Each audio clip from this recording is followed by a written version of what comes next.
வணக்கம். இன்றைய நம்ம ஆழமான அலசலுக்கு வாங்க. உங்களுக்காக சில முக்கியமான விஷயங்களை தொகுத்து வச்சிருக்கோம்.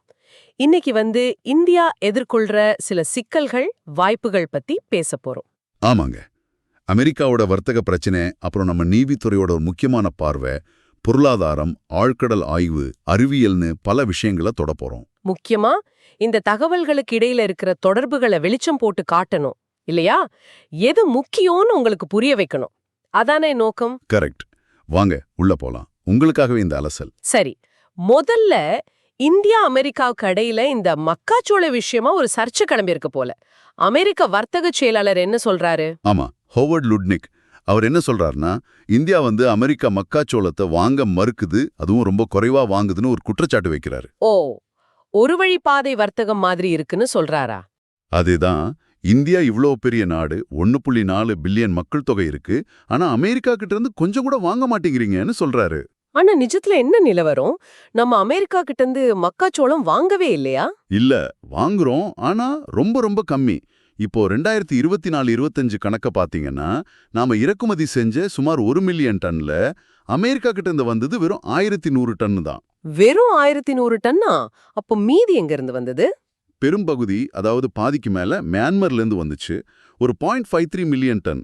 அப்புறம் உக்ரைன்ல இருந்து ஒரு 0.39 மில்லியன் டன். ஓ, அப்படியா? சரி, ஏன் அமெரிக்கா கிட்ட இருந்து இவ்ளோ கம்மியா வாங்குறோம்? அதுக்கு என்ன காரணம்? வரி பிரச்சனையா? ம் ம் அதுல 2 முக்கிய காரணம் இருக்கு. ஒன்னு, நீங்க சொன்ன மாதிரி வரி. முதல் 0.5 மில்லியன் டன் இறக்குமதிக்கு 15% வரி. சரி. சரி, அதுக்கு மேல போச்சுன்னா டக்குன்னு 50% வரி போட்டுருவாங்க. இது ஒரு காரணம். ஓஹோ. இன்னும் முக்கியமான காரணம் என்னன்னா, இந்த மரபணு மாற்றப்பட்ட பயிர்கள், அதாவது ஜிஎம்ஓ. இந்தியா உணவு கயிறுகள்ல ஜிஎம்ஓவை அனுமதிக்கிறதில்லை. சரி. அமெரிக்க மக்காச்சோளம் ஜிஎம்ஓ ரகமா? ஆமா. அமெரிக்காவோட உற்பத்தியில கிட்டத்தட்ட 94% ஜிஎம்ஓ வகைதான். இது ஒரு பெரிய தடைகள். அது மட்டும் இல்லாம இந்தியாவே உலகின் 5வது பெரிய மக்காச்சோள உற்பத்தியாளர். ஓ, நாமளே உற்பத்தி பண்றோமா?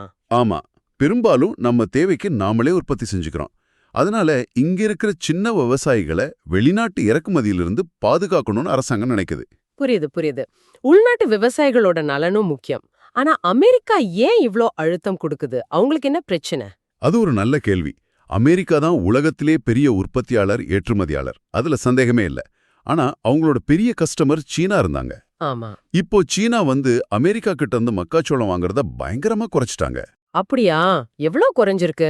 2022ல ஒரு $5 பில்லியன் மேல வாங்கினவங்க 2024ல வெறும் 331 மில்லியனுக்கு தான் வாங்கியிருக்காங்க. நினைச்சு பாருங்க. அடேங்கப்பா, பெரிய வீழ்ச்சிதான். ஆமா, 2025 முதல் 7 மாசத்துல வெறும் $2.4 மில்லியன் தான். இந்த பெரிய சந்தை இழப்பு தான் அவங்கள இந்தியா மாதிரி புது சந்தைகளை நோக்கி தள்ளுது. எதிர்காலத்துல நம்ம தேவை அதிகமாவும் சொல்றாங்களே, அப்போ நாம இறக்குமதி செய்ய வேண்டியிருக்குமா? நிச்சயமா. நம்ம மக்கள் தொகை பெருகுது, வருமானம் கூடுது, உணவு பழக்கமும் மாறுது. பால், முட்டை, இறைச்சி நுகர்வு எல்லாம் அதிகரிக்குது. இதுக்கெல்லாம் கால்நடை தீவனமா மக்காச்சோளம் தேவை. சரி. அமெரிக்க வேளாண் துறையோட கணிப்புப்படி 2050ல நம்ம தேவை 93லிருந்து 200 மில்லியன் டன் வரைக்கும் போகலாம். அதுக்கு நாம 26லிருந்து 134 மில்லியன் டன் வரைக்கும் இறக்குமதி செய்ய வேண்டியிருக்குன்னு சொல்றாங்க. இது பெரிய வாய்ப்பு அவங்களுக்கு. அப்போ இப்போதைக்கு என்ன நிலைமை? அமெரிக்கா பிரஷர் கொடுத்தா இந்தியா இறங்கி வருமா, இல்ல உறுதியா நிக்குமா? இப்போதைக்கு பார்த்தா இந்தியா தன்னோட நிலையில உறுதியா இருக்கிற மாதிரி தான் தெரியுது. விவசாயிகளை பாதுகாக்கிறது, அந்த ஜிஎம்ஓ பாலிசி, இதெல்லாம் முக்கியம். அரசியல் காரணங்களும் இருக்குமா? கண்டிப்பா. இப்போ பீகார் மாதிரி மாநிலங்கள்ல தேர்தல் வருது. பீகார் மக்காச்சோள உற்பத்தியில முக்கியமானோம். இந்த நேரத்துல வரிய குறைக்கிறதோ ஜிஎம்ஓவை அனுமதிக்கிறதோ அரசியல் ரீதியா கஷ்டம். விலையும் ஒரு பிரச்சனையா இருக்குமே. ஆமா, அமெரிக்க மக்காச்சோளம் கிலோ 15 ரூபாய்க்கு கீழே கிடைக்கும்போது இங்க மொத்த விலையே 22-23 ரூபா இருக்கு.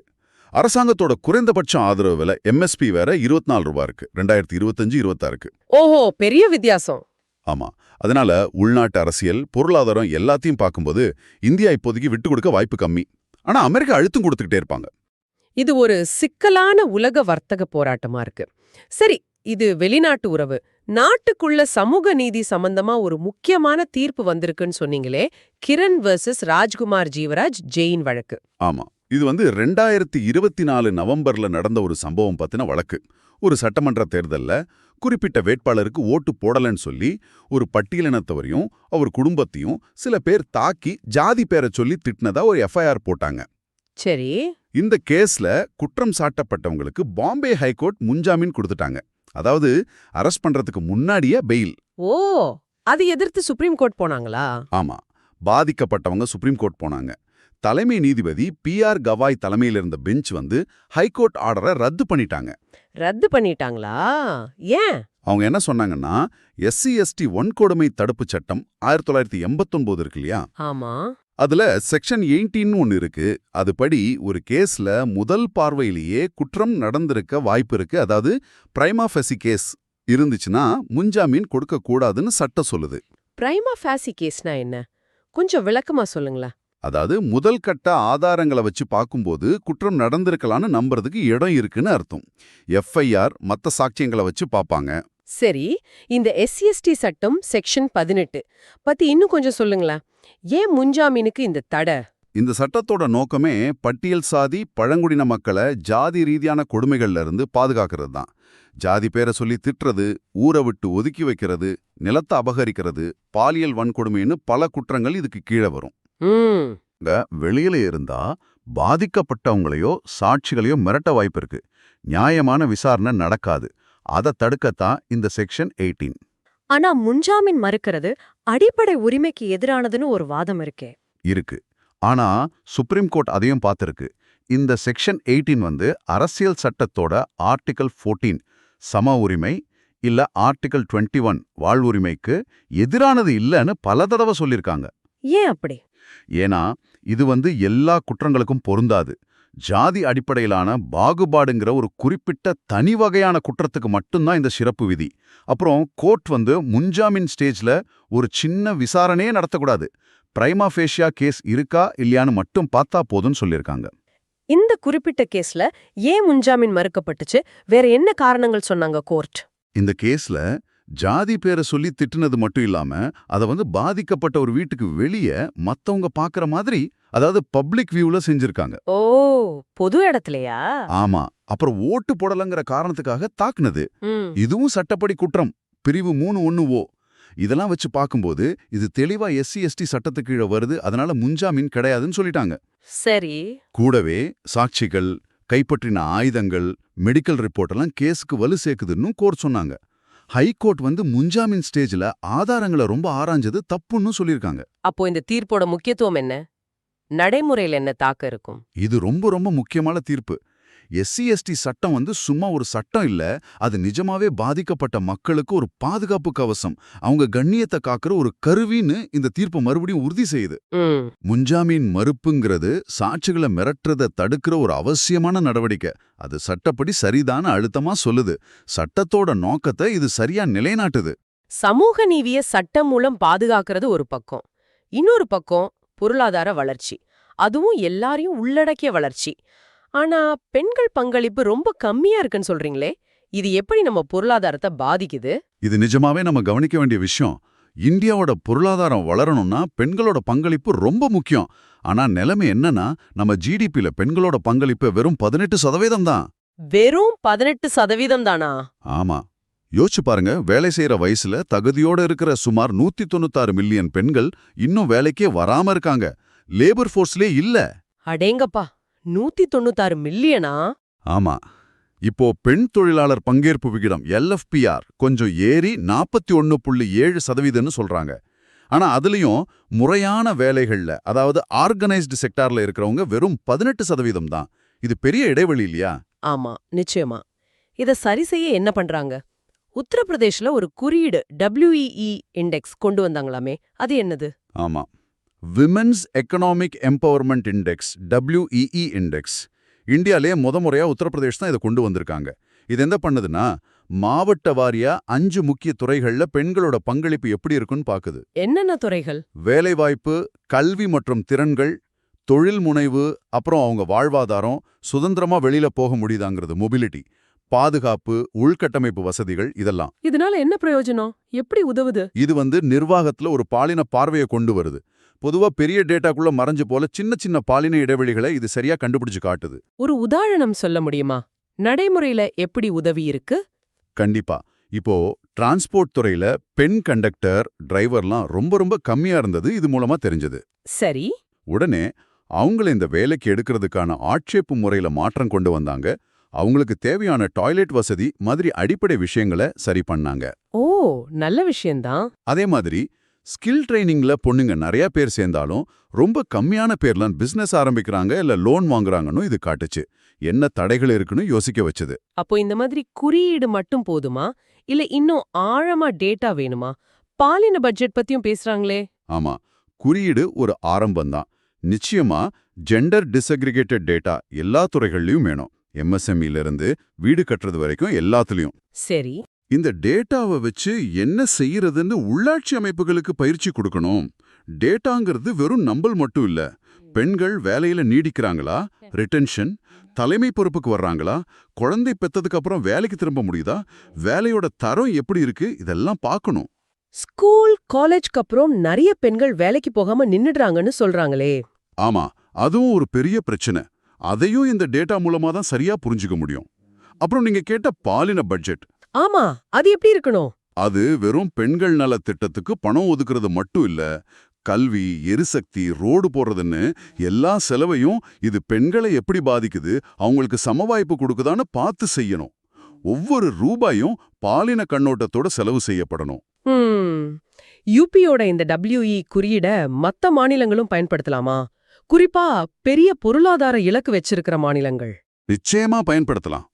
ஆந்திரா, மகாராஷ்டிரா, ஒடிஷா, தெலுங்கானா மாதிரி $1 டிரில்லியன் பொருளாதாரமாகணும்னு நினைக்கிற மாநிலங்களுக்கு இது ஒரு நல்ல மாடல். மாவட்ட அளவுல என்ன பிரச்சனைன்னு கண்டுபிடிச்சு அதுக்கேத்த மாதிரி பட்ஜெட் திட்டங்கள் போட்டா வளர்ச்சி வேகமாவும் இருக்கும், எல்லாரையும் உள்ளடக்கியதாவும் இருக்கும். ஆக நம்மளோட 2047 இலக்கு அடையணும்னா பெண்களோட பங்களிப்பை அதிகப்படுத்துறதுல நம்ம கவனம் செலுத்தணும். வெறும் பேச்சா இல்லாம இந்த மாதிரி டேட்டா, குறியீடு, பட்ஜெட் மூலமா செய்யணும் இல்லையா? மிக சரியா சொன்னீங்க. இதுதான் இந்தியாவின் உண்மையான பொருளாதார சக்தியை வெளிக்கொண்டு வரும். சரி, அடுத்ததா நாம பார்க்க போறது எதிர்காலத்துக்கான வளங்களை தேடி இந்தியா கடலுக்கடியில போயிருக்கு. ஓ, ஆழ்கடல் ஆய்வு பத்தியா? இந்திய பெருங்கடல்ல பாலிமெட்டாலிக் சல்ஃபைட்ஸ் ஆராயறதுக்கு சர்வதேச கடற்படுகை ஆணையம் ISA லைசன்ஸ் கொடுத்திருக்காங்கன்னு செய்தி வந்துச்சே, அது என்னது இந்த சல்ஃபைட்ஸ்? ஆமா, இந்த பல்போலிமெட்டாலிக் சல்ஃபைட்ஸ்ன்றது கடலுக்கு அடியில, குறிப்பா இந்த எரிமலை தொடர்கள் இருக்கிற இடத்துல உருவாகிற கனிம படிவுகள். இதுல தாமிரம், துத்தநாகம், தங்கம், வெள்ளியோட கோபால்ட், மாங்கனீஸ், நிக்கல் மாதிரியான முக்கியமான உலோகங்கள் நிறைய இருக்கு. இந்த உலோகங்கள் எதுக்கு தேவைப்படும்? இப்போ இருக்கிற டெக்னாலஜிக்கு இது ரொம்ப முக்கியம். குறிப்பா electric car battery, solar, wind எனர்ஜிக்கு தேவையான உபகரணங்கள், ஹைடெக் பொருட்கள் செய்ய இதெல்லாம் அத்தியாவசியம். இந்த லைசன்ஸ் எப்படி கிடைச்சது? இதுக்கு என்ன முக்கியத்துவம்? ஐநாவோட கடல் சட்ட அமைப்புக்கு கீழே இயங்குற இந்த ISA, அதாவது சர்வதேச கடற்படுகை ஆணையம், ஜமைக்கால இருக்கு. அவங்க தான் இந்த லைசன்ஸ் கொடுத்திருக்காங்க. இந்திய பெருங்கடல்ல கார்ஸ்பர்க் ரிட்ஜ்னு ஒரு கடலடி மலைத்தொடர் பகுதி இருக்கு. சரி. அங்க சுமார் 3 லட்சம் சதுர கிலோமீட்டர் பரப்பளவுல இந்த சல்ஃபைட்ஸை ஆய்வு செய்ய நமக்கு உரிமை கிடைச்சிருக்கு. இதுல என்ன ஸ்பெஷல்னா, இந்த குறிப்பிட்ட கார்ஸ்பர்க் ரிட்ஜ் பகுதியில இந்த மாதிரி லைசன்ஸ் வாங்குற முதல் நாடு இந்தியா தான். ஓ, இதுக்கு முன்னாடி நாம இந்த மாதிரி ஆய்வு செஞ்சதில்லையா? செஞ்சிருக்கோம், ஆனா வேற இடங்கள்ல. 2002ல இதே மாதிரி பல்போலிமெட்டாலிக் கட்டிகள் ஆய்வு செய்ய ஒரு லைசன்ஸ் வாங்கினோம். 2016ல வேறொரு பகுதியில சல்ஃபைட்ஸுக்கும் வாங்கினோம். ஆனா இந்த கார்ஸ்பர்க் ரிட்ஜ் பகுதி புதுசு, முக்கியமானது. இதுக்கு பின்னாடி ஏதாவது அரசியல் பாதுகாப்பு காரணங்கள் இருக்கா, இல்ல வெறும் பொருளாதாரம் தானா? ரெண்டுமே இருக்கு. பொருளாதாரம் முக்கியம்தான். இந்த கனிமங்கள் நம்மளோட எரிசக்தி பாதுகாப்புக்கு இறக்குமதியை குறைக்க உதவும். உலகளவுல இந்த கனிமங்களுக்கான சப்ளை செயின்ல நமக்கு ஒரு இடம் கிடைக்கும். சரி. ஆனா நீங்க கேட்ட மாதிரி புவிசார் அரசியலும் இருக்கு. சமீப காலமா சீனாவோட ஆய்வு கப்பல்கள் இந்திய பெருங்கடல்ல அதிகமா நடமாடுதுன்னு செய்திகள் வருது. ஆமா, கேள்விப்பட்டேன். அதனால இந்த பகுதியில நம்ம இருப்பை உறுதிப்படுத்திக்கவும் நம்ம கடல்சார் நலங்களை பாதுகாக்கவும் இந்த ஆய்வு முயற்சி உதவும். இது பொருளாதாரம், தேச பாதுகாப்பு ரெண்டுக்குமே முக்கியம். ஆனா இந்த ஆழ்கடல் சுரங்கம் சுற்றுச்சூழலுக்கு ஆபத்துன்னு விஞ்ஞானிகள் சொல்றாங்களே, அதை எப்படி சமாளிப்பாங்க? அது மிக முக்கியமான கேள்வி. நீங்க சொல்றது 100க்கு 100 உண்மை. இது பெரிய கவலைக்குரிய விஷயம்தான். ஐநா கடல் சட்டம் UNCLOS படி நாடுகளோட எல்லைக்கு அப்பாற்பட்ட ஆழ்கடல் பகுதி மனிதகுலத்தோட பொதுவான சொத்து. சரி. அங்க இருக்கிற வளங்களை நிர்வகிக்கிறது தான் இந்த ISAவோட வேலை. ஆழ்கடல்ல சுரங்கம் தோண்டுனா அங்க இருக்கிற அபூர்வமான உயிரினங்கள் அழியலாம், கடல் சூழல் மொத்தமா பாதிக்கப்படலாம்னு நிறைய ஆய்வுகள் சொல்லுது. அதனால சுரங்கம் தோண்ட ஆரம்பிக்கிறதுக்கு முன்னாடி ரொம்ப கடுமையான சுற்றுச்சூழல் பாதுகாப்பு விதிகளை உருவாக்கணும்னு உலக நாடுகள் பேசிட்டு இருக்காங்க. இந்தியாவுக்கும் அந்த பொறுப்பு இருக்கு. ஆய்வு செய்யறதோட சுற்றுச்சூழல் பாதிப்பை கணக்கிட்டு அதை குறைக்க நடவடிக்கை எடுக்கணும். இது ஒரு சவாலான விஷயம்தான். உலக அளவுல மத்த நாடுகள் இதுல எப்படி இருக்காங்க? நாம இதுல தனிச்சு நிக்கிறோமா? இல்ல, நம்மள மாதிரி சுமார் 19 நாடுகள் கிட்ட ISA கிட்ட இருந்து இந்த மாதிரி ஆய்வு லைசன்ஸ் இருக்கு. ஆனா நம்மளோட இந்த கார்ல்ஸ்பர்க் ரிட்ஜ் லைசன்ஸ் அதோட பரப்பளவு, அதோட கேந்திரியமான இடம் காரணமா கொஞ்சம் தனித்துவமானது. எதிர்காலத்துல இதுல நாம என்ன எதிர்பார்க்கலாம்? இந்தியா ஆழ்கடல் ஆய்வுக்கான டெக்னாலஜி, ரோபாட்டிக்ஸ், சுற்றுச்சூழல் கண்காணிப்பு இதுலெல்லாம் நம்ம உள்நாட்டு திறனை வளர்க்கறதுல முதலீடு செய்யும்னு எதிர்பார்க்கலாம். இது நம்ம டெக்னாலஜி வளர்ச்சிக்கும் வள பாதுகாப்புக்கும் நீண்ட காலத்துல உதவும். அப்போ சுருக்கமா சொன்னா, இந்தியா எதிர்கால தேவைக்காக கடலுக்கு அடியில தேட ஆரம்பிச்சிருக்கு. இதுல பொருளாதார, அரசியல் முக்கியத்துவம் இருக்கு, ஆனா சுற்றுச்சூழல் சவால்களும் இருக்கு இல்லையா? சரியா சொன்னீங்க. இதுல நாம ஒரு முக்கிய பிளேயரா மாறி இருக்கோம். சரி, எதிர்கால வளத்தை பத்தி பேசினோம். இப்போ நிகழ்காலத்துல நம்ம புது கண்டுபிடிப்புகளுக்கு ஒரு தடை இருக்குன்னு சொன்னீங்க. கொள்முதல், அதாவது ப்ரொக்யூர்மெண்ட், அது எப்படி தடையா இருக்கு? ஆமா, கொள்முதல்னா அரசாங்கம் பொருள்கள் வாங்குறது. அது வெளிப்படையா செலவை குறைச்சு நடக்கணும்னு தானே எதிர்பார்ப்போம். இது எப்படி ஆராய்ச்சிக்கு தடையா இருக்கும்? பொதுவா அப்படிதான் பாக்குறோம். ஆனா ஆராய்ச்சி, புது கண்டுபிடிப்புன்னு வரும்போது இந்த கொள்முதல் விதிகள் தான் ஒரு ஐடியா ஜெயிக்கிறதா தோக்குறதான்னு முடிவு பண்ற ஒரு முக்கியமான விஷயமா மாறுது. எப்படி? அதாவது ஒரு பக்கம் செலவை கட்டுப்படுத்தணும்னு ரொம்ப கடுமையான விதிகள் இருக்கு, இன்னொரு பக்கம் புதுசா ஒரு கருவியை, ஒரு டெக்னாலஜியை வாங்கணும்னா அதுக்கு கொஞ்சம் நெகிழ்வுத்தன்மை வேணும். ரொம்ப இறுக்கமான விதிகள் புதுமையை தடுக்கலாம். முன்னாடி நம்ம ஆராய்ச்சியாளர்கள் என்ன பிரச்சனையை சந்திச்சாங்க? கொஞ்ச காலத்துக்கு முன்னாடி வரைக்கும் அரசு ஆராய்ச்சி நிறுவனங்கள் எது வாங்கினாலும் அரசாங்கத்தோட GM போர்ட்டல், அதாவது கவர்மெண்ட் மார்க்கெட் பிளேஸ் மூலமா தான் வாங்கணும்னு ஒரு கட்டாயம் இருந்துச்சு. சரி. ஆனா ரொம்ப நவீனமான ஆராய்ச்சிக்கு தேவைப்படுற ஸ்பெஷலான கருவிகள், லேட்டஸ்ட் டெக்னாலஜி எல்லாம் அந்த GMல கிடைக்காது. ஓ, அப்போ என்ன பண்ணுவாங்க? அவங்க விதிவிலக்கு கேட்டு ஃபைல் மேல ஃபைல் தள்ளி ரொம்ப கஷ்டப்படணும். இதுல நிறைய நேரம் வீணாவும், சில சமயம் அவசரத்துல கிடைக்கிறத வாங்கினா தரம் சரியா இருக்காது, ஆராய்ச்சியே பாதிக்கப்படும், விஞ்ஞானிகளோட உற்சாகமும் போயிடும். அப்போ ஜூன் 2025ல சில மாற்றங்கள் கொண்டு வந்தாங்களே, அது என்ன? போதுமானதா? ஆமா, சில முக்கியமான மாற்றங்கள் செஞ்சிருக்காங்க. இப்போ ஆராய்ச்சி நிறுவனங்களோட தலைவர்களே சில ஸ்பெஷல் கருவிகளை GM இல்லாம டைரக்டா வாங்கிக்கலாம். நேரடி கொள்முதல் வரம்ப 1 லட்சத்திலிருந்து 2 லட்சமா ஏத்திருக்காங்க. ஓஹோ, அது நல்ல விஷயமாச்சே. அப்புறம் 200 கோடி ரூபாய் வரைக்கும் குளோபல் டெண்டர் விடுறதுக்கான அதிகாரத்தை யூனிவர்சிட்டி வைஸ் சான்சலர், இன்ஸ்டிடியூட் டைரக்டர்களுக்கே கொடுத்துட்டாங்க. இதனால முடிவெடுக்கிறது வேகமாகும், டிலே குறையும். இது நல்ல ஆரம்பம் மாதிரி தெரியுது. ஆமா, நிச்சயமா இது ஒரு நல்ல முதல் படி. இது கொஞ்சம் ஃபிளெக்சிபிலிட்டி கொடுக்குது. நிறுவனங்கள் புது டெக்னாலஜியை சீக்கிரம் வாங்க இது உதவும். மத்த நாடுகள்ல எப்படி பண்றாங்க? நாம கத்துக்க ஏதாவது இருக்கா? நிறைய இருக்கு. ஜெர்மனில கொய்னோன்னு ஒரு அமைப்பு இருக்கு. அவங்க புதுமையான பொருள்கள் வாங்க அரசுக்கு உதவுறாங்க. அமெரிக்கால SBIRன்னு ஒரு திட்டம் இருக்கு. சின்ன கம்பெனிங்க புதுசா கண்டுபிடிக்கிறதா அரசாங்கமே வாங்கும். அப்படியா? தென் கொரியா மாதிரி நாடுகள் ரொம்ப லட்சியமான டெக்னாலஜி டார்கெட்டை அடையிற புரோட்டோடைப்புகளுக்கு அதிக விலை கொடுத்து வாங்க கூட தயங்குறதில்ல.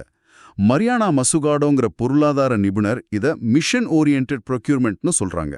Mission oriented procurement. ஆமா, அதாவது அரசாங்கம் தன்னோட வாங்குற சக்தியை வச்சு புது டெக்னாலஜிக்கான மார்க்கெட்டையே உருவாக்குறது. சரி, இதெல்லாம் சரி. ஆனா நம்ம தேசிய ஆய்வகங்களையே தனியார் மயமாக்கிடலான்னு ஒரு பேச்சு இருக்கே, அது தீர்வா இருக்குமா? அது அவ்வளவு சுலபமான தீர்வு இல்ல. மொத்தமா தனியார் மயமாக்குறதுக்கு பதிலா கலப்பின மாதிரி ஹைபிரிட் மாடல் யோசிக்கலாம். உதாரணத்துக்கு அமெரிக்கால சாண்டியா நேஷனல் லேப்ஸ்னு இருக்கு. அது ஒரு தனியார் கம்பெனி தான் நிர்வகிக்குது. ஆனா அரசாங்கத்தோட கண்காணிப்பு, ஃபண்டிங் எல்லாம் இருக்கு. இதனால என்ன லாபம்? இந்த மாடல்ல பேட்டன்ட் வாங்குறது, இண்டஸ்ட்ரியோட சேர்ந்து வேலை செய்யறதெல்லாம் அதிகரிச்சிருக்குன்னு சொல்றாங்க. நம்ம CSIR மாதிரி நிறுவனங்கள் இந்த மாதிரி யோசிக்கலாம். ஆனா இதுக்கு ரொம்ப வலுவான பொறுப்பு கூறல், அக்கௌண்டபிலிட்டி வேணும். சும்மா நிர்வாகத்தை மாத்திரதா இருக்கக்கூடாது. இப்போ இருக்கிற சீர்திருத்தங்கள் ஒரு ஆரம்பம் சொன்னீங்க. இன்னும் இதை எப்படி மேம்படுத்தலாம்? கொள்முதல புதுமைக்கு ஒரு ஊக்கியா மாத்த என்ன செய்யலாம்? இன்னும் சில விஷயங்கள் செய்யலாம். உதாரணத்துக்கு 1, முடிவு சார்ந்த டெண்டர். அதாவது வெறும் விலை கம்மியா இருக்கான்னு பார்க்காம அந்த டெக்னாலஜி எவ்வளவு புதுமையானது, அதை பெரிய அளவுல பயன்படுத்த முடியுமான்னு பார்க்கணும். பின்லாந்துல இப்படி பண்றாங்க. சரி, வேற? 2, சாண்ட்பாக்ஸ் விலக்குகள். நம்ம முன்னணி ஆராய்ச்சி நிறுவனங்களுக்கு சில புதுமை இலக்குகளை அவங்க அடைஞ்சா ரொம்ப கடுமையான கொள்முதல் விதிகள்ல இருந்து விலக்கு அளிக்கலாம். அவங்க கொஞ்சம் தைரியமா முயற்சி பண்ணுவாங்க. மூணாவதா? ஏஐ பயன்படுத்தலாம். கொள்முதல்ல எங்க டிலே ஆகும்னு கணிக்க, உலக மார்க்கெட்ல என்ன புதுசா வருதுன்னு பார்க்க ஏஐ உதவ முடியும். நாலாவது? கூட்டு கொள்முதல். பல லேப்கள் நிறுவனங்கள் ஒன்னா சேர்ந்து ரொம்ப விலை உயர்ந்த கருவிகளை வாங்கலாம். ஐரோப்பிய யூனியன்ல இதை செய்றாங்க. செலவு குறையும், வசதிகளை எல்லாரும் பயன்படுத்திக்கலாம். அப்போ கொள்முதல நாம வேற மாதிரி பார்க்கணும் இல்லையா? ஆமா, கொள்முதலுங்கிறது வெறும் நிர்வாக வேலை இல்ல, அது ஆராய்ச்சியோட மையப்புள்ளி. இப்போ செஞ்சிருக்கிற சீர்திருத்தம் நல்ல தொடக்கம். ஆனா உலகத்துல இருக்கிற நல்ல விஷயங்களை நாமளும் எடுத்துக்கிட்டு புதுமையா மையமா வச்சு நம்ம முறைகளை மாத்தினா கொள்முதல் ஒரு தடையா இல்லாம அறிவியல் முன்னேற்றத்துக்கு ஒரு பெரிய சக்தியா மாறும். அருமை. இன்னைக்கு நாம பார்த்த விஷயங்கள் உலக வர்த்தகம், சமூக நீதி, பொருளாதாரம், வள பாதுகாப்பு, புதுமை எல்லாம் தனித்தனியா தெரிஞ்சாலும் ஒன்னோடு ஒன்னு எப்படி இணைஞ்சிருக்குன்னு நீங்க உணர்ந்திருப்பீங்கன்னு நம்புறேன். இந்தியாவோட பயணத்துல இது ஒவ்வொன்னும் முக்கியம். ஆமா, இந்த தகவல்கள் உங்க சிந்தனையை தூண்டியிருக்கும், இல்ல ஒரு புது பார்வையை கொடுத்திருக்கும்னு நம்புறோம். இறுதியா உங்களுக்கு ஒரு கேள்வி. இன்னைக்கு நாம பேசின இந்த வேற வேற துறைகள், வர்த்தகம், சட்டம், பொருளாதாரம், வளம், புதுமை, இதுல எடுக்கிற முடிவுகள் ஒண்ணு மத்தத எப்படி பாதிக்கும்னு நீங்க நினைக்கிறீங்க? உதாரணத்துக்கு, வர்த்தக கொள்கை எப்படி நம்ம உள்நாட்டு பொருளாதாரத்தையும் புதுமையும் பாதிக்கும்? இல்ல கடலுக்கடியில வளம் தேடுறது சுற்றுச்சூழல் சட்டங்களோட எப்படி சமரசம் பண்ணிக்க போகுது? ஆமா, இதெல்லாம் சேர்ந்து இந்தியாவோட எதிர்காலத்தை எப்படி உருவாக்கும்னு யோசிச்சு பாருங்க. அடுத்த ஆழமான அலசல்ல சந்திக்கலாம்.